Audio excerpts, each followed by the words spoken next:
I came to this city to study at university. I had very little money and could not afford rent. I started looking for something suitable, and in the newspaper, I saw an ad for a room for rent. I decided to go to see it. I liked the room and signed the lease. I went to meet my roommates. They were two guys, Jack and Zach.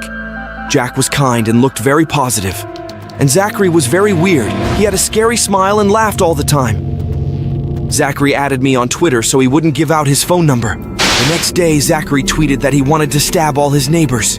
This freaked me out, and I decided to stay at a friend's house from university. But at night, I thought it was weird to be scared of some crazy guy, and decided to go home. I went back to my house. It was 12 at night outside, and it was very dark. The house was without lights. I started to go in and wanted to call Jack to make sure everything was okay. When I got to his door, I saw that there was blood on the floor from his door. I opened the door and I saw Zachary with a knife. I was very scared and immediately ran to call the police. Zachary was arrested, and I wondered what could have happened if I had been home at that time. This scary story taught me never to trust strange people. I was working at the airport and there was another guy working with me. I was a little afraid of him because he was behaving very strangely. His name was Mike and he always had mood swings. At first he was super cheerful, and then he would turn sad and even aggressive. We were moving luggage from the plane to the ramp for people to pick up. He kept telling me that this job was not for him, but he wanted to go high up in the sky to see the clouds. I didn't like working with him because his behavior was very strange, and I thought he was taking drugs. Why didn't they test for drug use at work? One night, I was working with Mike. It was 3 a.m. and it was very dark outside. We were moving luggage, and suddenly Mike ran to the bathroom, and when he came back, he was on drugs. He was laughing, sweating, crying, and aggressive. He looked at me and said he wanted to get on the plane. I told him it was a bad idea, but I went with him. He started to climb into the plane and locked himself in the cockpit. There was a terrible laugh coming from the cockpit. I told him to get out immediately, but he said we were flying towards the clouds. I started looking for an exit to get out quickly. But Mike decided to take off anyway. I jumped out at high speed through the airplane exit, and Mike went high into the sky. What a beauty! These clouds are like cotton candy. I want to eat them.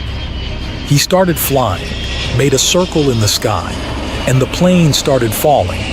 Everything on the radar started to light up red, and in a few minutes, the plane hit the ground and crashed. I was very scared, so I never fly on airplanes anymore. This incident showed me that I should always trust my intuition. I lived in an apartment owned by a very unpleasant man. I was studying at a medical university and barely had enough money to eat. I had to pay rent, but I had no money. I got a knock on the door. It was my landlord. He said he had come for money. I asked him to wait until Monday. The man was angry, but said he accepted payment and other things.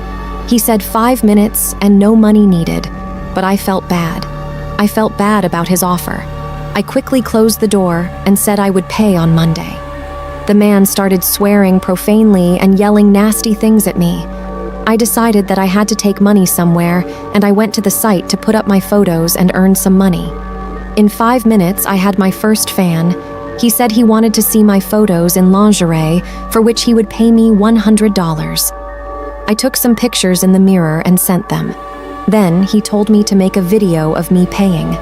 I was surprised, but he offered me $100, and I accepted. 5 minutes later, I got another message where he asked me to videotape me throwing up. I was disgusted, but decided it didn't mean anything and completed the task. Then he texted me to cut off my hair and videotape it. And then I turned off the computer and went to the kitchen to recover. I was really disgusted because it was beneath me. But I figured why not cut off a little bit of hair? There's nothing wrong with it. So I started cutting my hair off and recording the video. Then I got the next message, and it was something that scared me. It said that I should cut off my finger, so I decided to block it. But I got a text message in another messenger. It was my mom's page, and it said that if I didn't cut off my finger, my parents would find out what I was doing. I freaked out and called the police, but was told to just not respond to the text. Then I got the following message: "Go to the park and bring a knife. You didn't want to cut off your finger, you'll cut off someone else's." There was a drunk man lying on a bench and he was unconscious. So I went up to him, cut off his finger, and ran away quickly. When I got home, my mom called me and said, "What am I doing?" She was crying and yelling at me. What am I doing to myself? She sent all the videos I had made for the man. There were all the videos, even the one where I cut off a man's finger. I started crying and I felt really bad. It was horrible. I worked in a social center and went to check on people with disabilities. I didn't like this job very much because I had to meet very strange people. It was an ordinary day. I was going to check on a couple. Their house was outside the city and looked really scary. Every time I visited them, they were fighting. But this time, it was surprisingly very quiet. I went to the door to knock, but no one answered. I decided that no one was home because it was so quiet, but then I saw a man looking at me from the window. I said I was from the social service, and I wanted him to open the door for me. But I didn't hear a response. I started knocking again because I didn't want to go back there tomorrow. A few minutes later, I heard a chainsaw motor starting. I was very scared. The man came out of his house and started chasing me. I started running fast and breathing very hard because I was very scared. I was running like I had never run before. My face was sweaty and my eyes were in tears. I felt that I might not have time to run away from this madman. I hid in the wheat and he did not find me. I lay there for about an hour and then quickly ran as fast as I could to the car and drove home. The next day, I came with the police, but no one opened the door. The police told my husband to open the door immediately.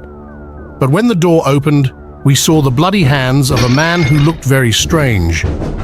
We asked him where his wife was, but he didn't answer. When the police started searching, they found the woman's body in garbage bags. The man was arrested, and I was released. But the sound of the chainsaw stayed in my ears for a long time.